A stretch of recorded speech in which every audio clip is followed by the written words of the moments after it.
It's rare in one's lifetime to have an opportunity to know an individual who possesses remarkable character, infallible leadership, dignity, and courage. A man with immeasurable dedication to his family, community, and country. And yet he maintains a humble persona that doesn't seek the limelight.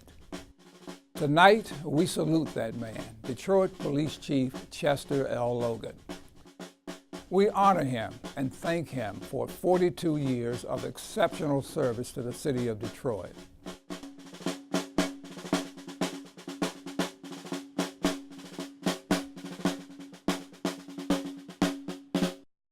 On July 23, 1967, Detroit was hit by a riot. We said it couldn't happen, but it did, and the nation was shocked. In 1967, the racial tension between Detroit's growing black population and a predominantly white police force erupted into rioting across the city.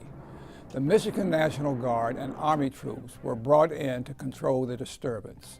Meanwhile, the United States was fighting the Vietnam War, and a teenage Chester Logan was deployed to Southeast Asia as an Army paratrooper in the legendary 82nd Airborne Division. This is the 82nd Airborne Division, fearless among fighting units. Its history is long and famous, crowded with great battles and inspiring deeds of valor. Early in 1968, the All-Americans were called upon to put this counterinsurgency expertise to use in battle.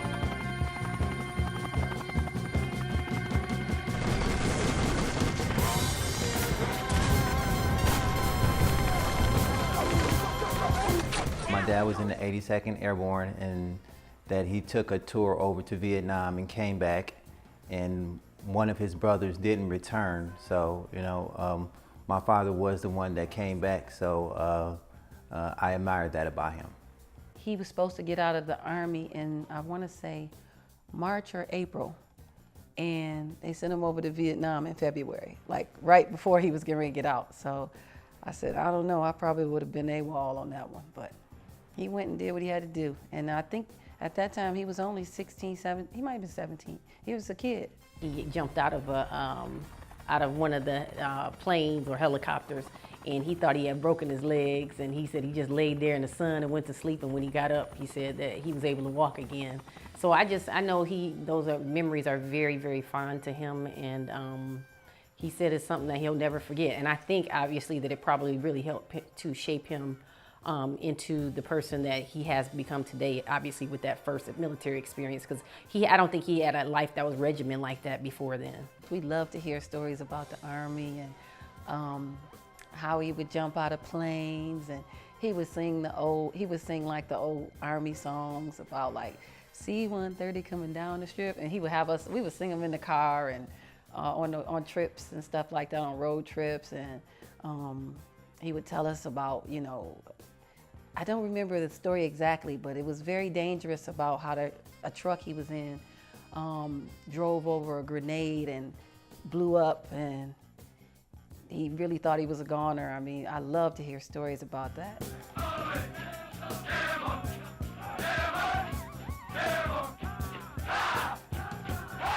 My fondest memory as well is of him going over the stories and calling the cadences from the Army, which ultimately made me join. My father was so great in so many areas, but I joined the service as well to follow the footsteps of my dad. I'm so very proud of him. Chief being a paratrooper, jumping out of planes, this is not the smartest thing in the world. Of course, he wasn't a Marine, and we often joke, and I say that in jest, because any individual who served our country, let alone in a war as vicious as the Vietnam War, and in the elite service of the paratroopers as the chief was, you have to give nothing but the highest respect. After his tour in Vietnam, Logan returned home and joined the Detroit Police Department in 1969. Logan began as a patrol officer and worked his way up the ranks. That was no easy task during those times, but with unwavering discipline acquired through his military training and with an instinctive ability to lead, Chester Logan became a vital asset for the Detroit Police Department. His demeanor, the way he handled the troops and everything, he was so professional there at the scene. And it really impressed me because that's what I tried to be. Let's face it, I mean, we know moving up in an organization that historically had been all white or predominantly white probably was a challenge not only for Chester Logan, but for many black officers who came on the force. But because they were professional and they had the military training, they were able to be disciplined, not lose their temper when there were certain issues that might cause for a response, they didn't do it. And so therefore they grew, and you know, that way black and white were able to gain respect for one another, because at the end of the day, it's not black or white, it's blue. I mean, it's a code of brotherhood that they take to protect each other, to make sure everybody that goes out comes home every night. Coming from that time frame and the struggles that, you know, he had to have gone through, coming from the military, joining the police department in the 60s, you know, the riots, the racial imbalance in the country at that time. It's a testament to where he is today and the type of character that he has today, that he was able to get through that and come out and become the person that he is today. A lot of tough times in the city. You know, it was a racial divide, and the department was changing. It was becoming more integrated. And Chief Logan, he made rank early, I think within 6 or 7 years of him coming on the job. And if you talk to him, he wasn't always at first accepted by the troops.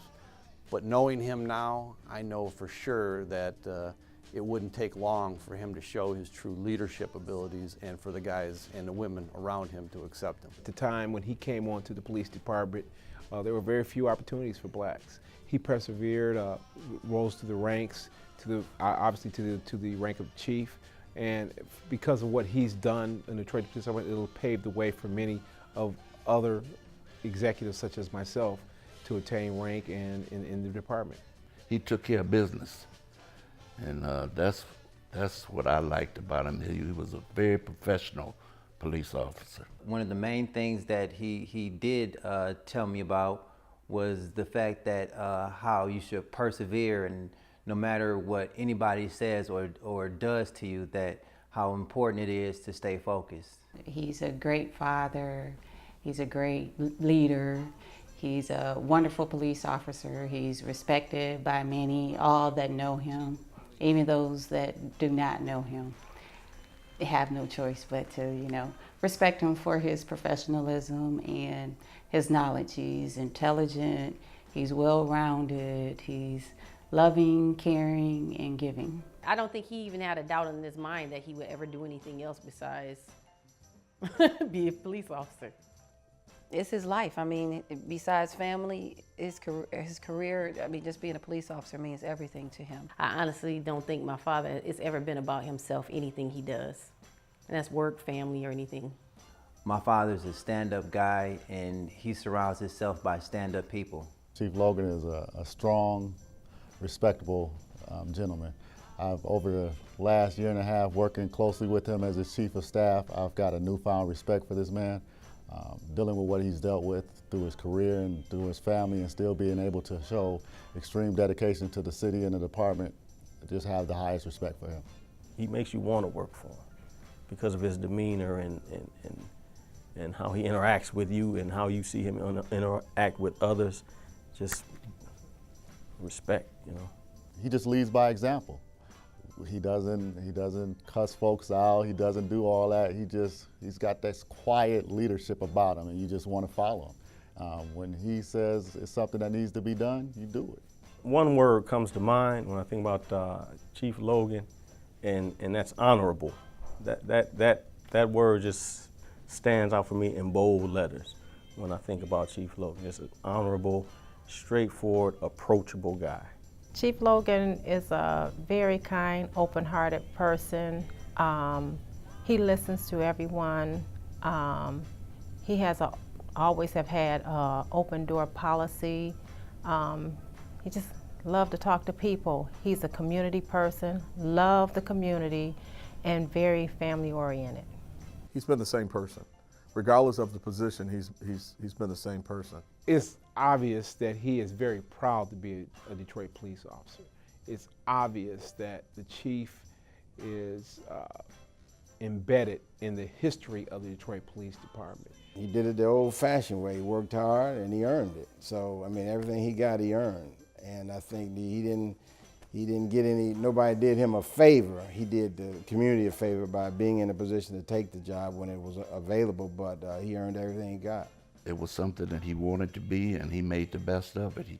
He worked towards being the best, and he was the best. His wife and himself did great things for this department. They embraced the officers whenever you need anything. Chester and Mrs. Logan were always there for you. And I just like to say good luck in whatever you do. If you need me, give me a call, and I'll be there for you. We salute Chester L. Logan for his distinguished career as a respected member of the Detroit Police Department for 42 years. And we give gratitude for the extraordinary dedication he has shown to our community, his family, and our country. First, Dad, I love and adore you from the bottom of my heart. There's no better father, no better example, no better leader, no better anything to me, actually, than my dad. He is dynamic in so many ways. He can't be duplicated. And he's just such a great example. And I can't thank him for doing such a wonderful job, being a loving father, a loving husband, grandfather, and just adored by many, the community and everyone that he works with. And it's such a pleasure to me. If I wasn't his daughter, it would be the greatest pleasure to meet him. I would like to say that I love my dad, and I really, really appreciate him, not just for being there for the city of Detroit, but being there and particularly for my family and my mom. Hopefully I can be half the woman and man that my parents are, but I'm very, very, very proud of him and thankful. I can talk about my dad all day long, about all his accomplishments, all his accolades. I mean, I don't want to be emotional, but I just feel truly blessed to have a father like him. It's a pleasure knowing him. I'm blessed to be in the same family with him because of the marriage of our kids. We're blessed to have grandkids that share our genetics. And one looks like his side of the family and one looks like mine, and that's just beautiful. The highest gratitude that could be given, it would be given by me. I think Chester was a professional. He was the top of the line, and if I was going through it again, he'd be the first person I'd look for. I will miss him. He's been a calming influence over me, a father figure, and I really appreciate just the way he conducts himself. I can't say it enough, just his management style, his demeanor, and the way he goes about his business every day. He leads by example. Overused cliche, a lot of people say it, but truly, he leads by example. So thank you, Chief. Chief, you've been a role model to a lot of people on this job, me in particular, and you know that. Your ability to lead the troops during these troubling times, this last year, is an inspiration. It's been a pleasure working with you. We've developed a friendship, so I know I'll be seeing you in the future, but congratulations on your retirement. Good luck with all future endeavors. Enjoy it, boss.